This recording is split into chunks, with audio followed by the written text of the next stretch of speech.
Today I have the great joy trying to repair the hole in my septic tank. All the electrical work is done, just gotta fix that. Then I can backfill these holes and be done with this. I don't have a good plan for how I'm gonna fix this. It's a polypropylene tank, and everything I've found as far as a repair patch material does not bond well to polypropylene. But what I'm gonna do, the utility that accidentally hit it gave me this fiber patch that does not adhere to polypropylene, but I'm going to try to JB plastic weld this in place on there and all around the edges, because this will harden up over time when exposed to UV light. So I'm gonna put this on there, JB weld everything in place with plastic welder, and then hope that the sun will harden up that material and keep it from collapsing in on it once I backfill dirt into it.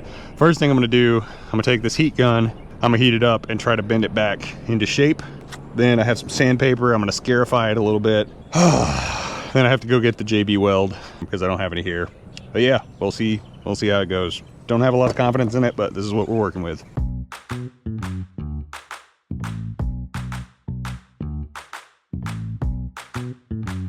Well, the heat gun wasn't really moving the needle all that much, so I am moving to a propane torch.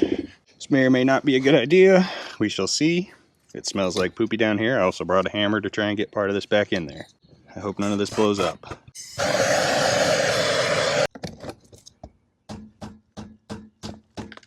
Oh, I gotta get this dang camera off my neck. My boot is getting covered in water. I'm actually gonna go change out of these boots and put some rubber boots on.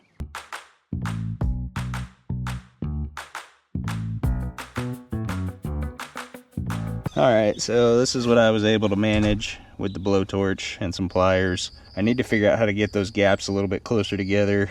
I think I'm going to go to Lowe's and see if I can get some sort of, as much as I hate to say it, Flex Seal or something like that to hold it together. Heat it up and then just JB weld the hell out of the whole thing. Clean it all off and then just all the way around it. You know, JB weld the whole thing back together after I use Flex Seal to cover this up. I mean, luckily it's at the very top of the tank, so as long as I can prevent stuff from getting down in it, like water from leaking down into it, it'll really not affect the operation of the tank at all, because the water level is below where the hole is. But, you know, it's not ideal, so.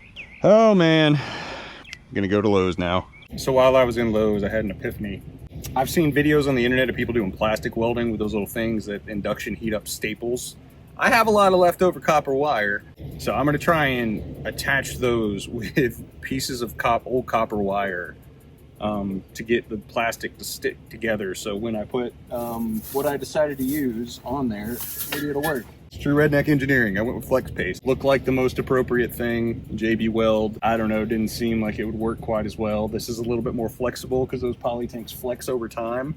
That's what I'm gonna use and we're gonna see how it works. I'm back from Lowe's. Got my little heat welder gun thing out. Got the flex paste. I got a bucket of wires over there from the other day. We're gonna see what happens.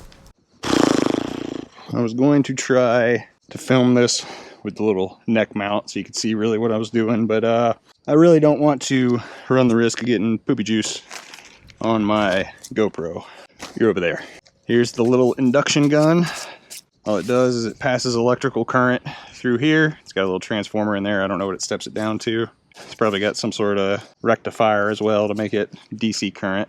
But you hold that down, this heats up, and I'm gonna try and use that and some wire, some old copper, to plastic weld all this back together. How's it gonna go? I have no freaking idea, but we're gonna try it out. So I'm literally just going to hold it into that plastic gap and then heat it up and then try and force these things together. I have most certainly seen people on the interwebs have success with things of this nature. Nothing quite so janky as this, but desperate times.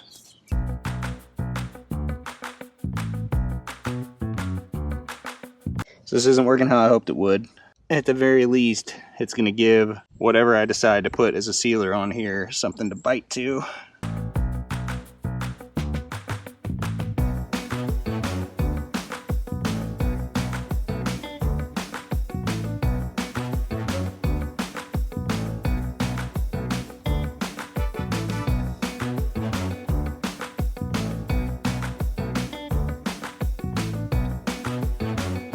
I don't know what the duty cycle is of that little induction heat gun right there, but I've probably close to well and truly exceeded it. It's working really well for what, I mean, it's doing what I wanted it to do. Whether or not it works well will really be up to the adhesive that I use.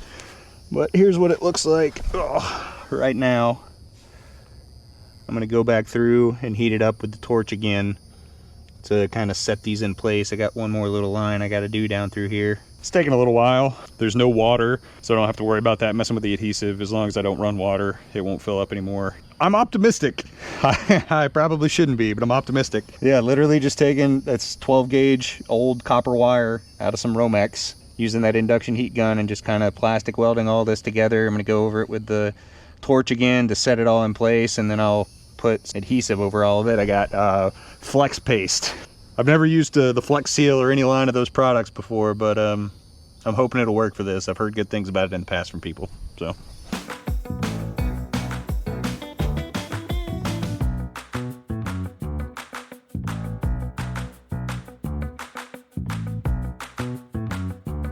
All right, I'm not getting back down in there because I don't want to knock any dirt on it. That's what it looks like. I didn't feel like showing you the finalized product of all the copper in there. It wasn't much different than what I showed you before, but the Flex Seal worked good. It seems like it's going to stick to it pretty well, but I put basically the entire jar on that right there. The sewer gas smell is gone. There was no water leaking out of it, so I didn't apply it over water or anything. I can't run water until that cures because then it'll try and push up against it, so I think I just want to go no water for maybe 4 or 5 hours while that cures up. And I'm just going to leave this whole work area alone until then, because I don't want to, like I said, get any dirt all over any of it. So I'll come back out and check on it here in a little while. I got other things I could/should be doing right now, but I'm not doing any of them. I don't know why.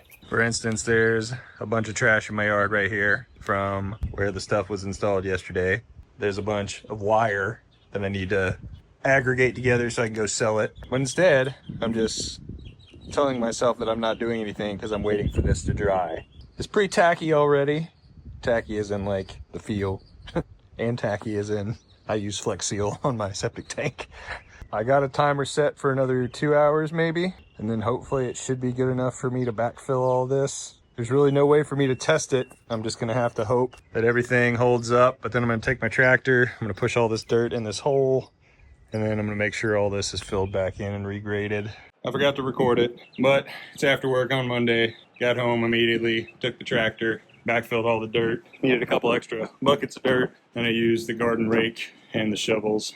Level everything out. I mean, I leveled it out mostly with the tractor, but then did some fine grading with the shovels and everything. Now I just need to throw some new grass down here, get something to catch the rain off the eave. I need to just get some gutters or get something to keep this from all washing away. Kind of want a real good rain to happen here in the next day or so to knock all this stuff down, show me if I missed anything, and then I can fill it back up with dirt from our pile. As if on cue, a light shower. Exactly what I need to knock the dirt down. You can't see it, but it is raining. Very light shower. Hopefully this goes on for the next 30 minutes or so. Just enough to get it all wet and settle it down without sloshing it everywhere. And now, I will definitively see you next time.